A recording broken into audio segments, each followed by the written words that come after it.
brand. They are really good. They actually are very comfortable. This is the color that I got. And I don't know. I just thought this was a really nice color profile. I always tend to get black or like white sneakers. I'm trying to think outside the box a little bit and get things a little different. And I actually like these. They're a tan color. They do have a great sole to them. They are super nice. Let's see. They do have a tie, so they're not slip on. They do have the tie feature. These are very, very comfortable. They also have them in all different colors. So they have them in pink, like a purple and pink. They also have them in blue. They have them in black. They also have them in all white. Very comfortable. These are really nice, guys.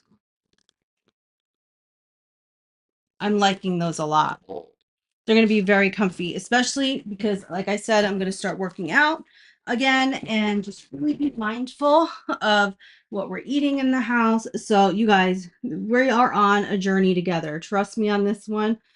This was my day one, if you guys saw my morning live. And we are going to be really starting to get healthier around here. And this is going to be so much fun.